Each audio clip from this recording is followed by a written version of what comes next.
Bath is a city located in southwest England.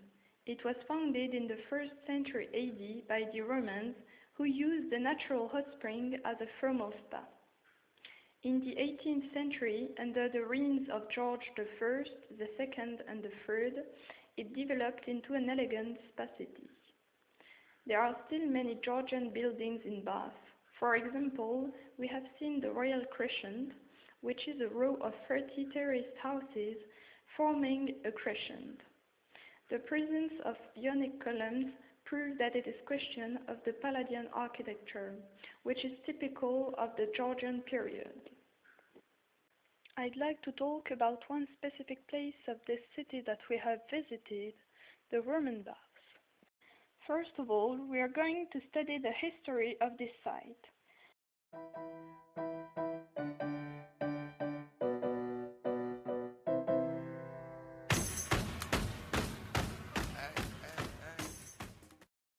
According to the legend, the natural hot spring was discovered in the 9th century before Christ by Bledud, a Celtic king. The spring cured him and his pig of leprosy. It became a shrine dedicated to the Celtic goddess Sulis. During the 1st century AD, the Romans arrived there as they conquered Britain. Between 60 and 70 AD, they founded a city that they called Aquae Sulis, meaning the waters of Sulis. They equated the Celtic goddess Sulis with their goddess Minerva, so she was known as Sulis Minerva. They built a temple dedicated to this goddess with healing powers and used the hot springs water to feed a bath complex. After the fall of the old Roman city in the late 4th century, the Roman buildings collapsed and the Roman baths were lost. In the 12th century, the king's bath was built directly over the hot spring. In 1727 AD, Minerva's head and parts of the temple were found, and in the late 18th century, the Roman baths were rediscovered and embellished. That is why the baths are now housed in 18th century buildings. Now I'd like to talk about the presence of these 3 natural hot springs in the heart of the city. They are the reason for the city's original development, but also for its name. In the past, their presence was explained by the deity Sulis Minerva, and the water was recognized as therapeutic. However, today there is a physical explanation for the presence of these natural hot springs. The water falls as rain on the Mendip Hills and seeps underground, where geothermal energy raises its temperature to approximately 80 degrees.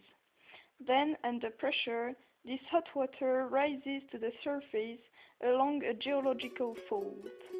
This is why hot water at 46 degrees bubbles up in Bath at the rate of 1,170,000 liters every day.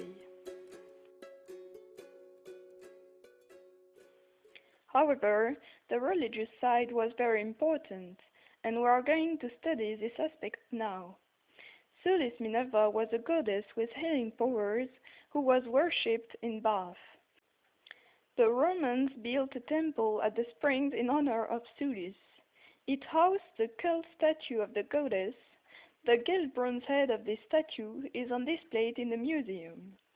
Moreover, on the great ornamental pediment of the temple, we can see a gorgon's head, which is a symbol of Minerva.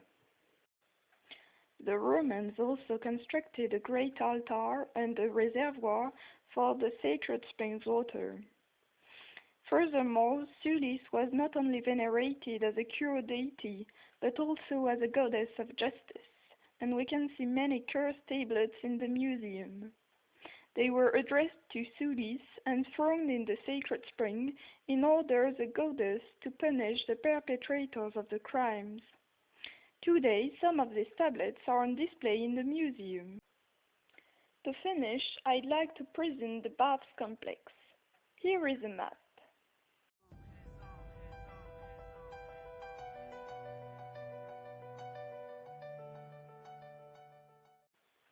To begin, the most important place is the Great Bath, which is the only unusual room. It is a huge swimming pool filled with hot spa water. In the past, this part of the baths complex was roofed and had a high ceiling. But there are also the usual rooms you can find in most of the Roman baths, like the changing rooms and the natatio, which is a long swimming pool with warm water. There are also two hot rooms, the laconicum and the caldarium. On this picture, we can see pillars that supported the ground and let the hot air pass. This system was used to heat the rooms and the baths. The last places we haven't talked about for now are the tepidarium, a warm room, and the frigidarium, where a large circular cold bath is located.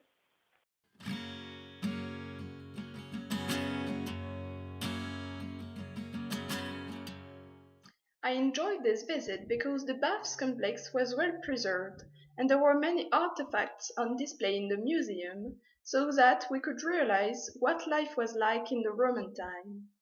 Indeed, I have already visited other Roman baths in Blisbruck, but they were in ruins, so that was hard to imagine how they looked like.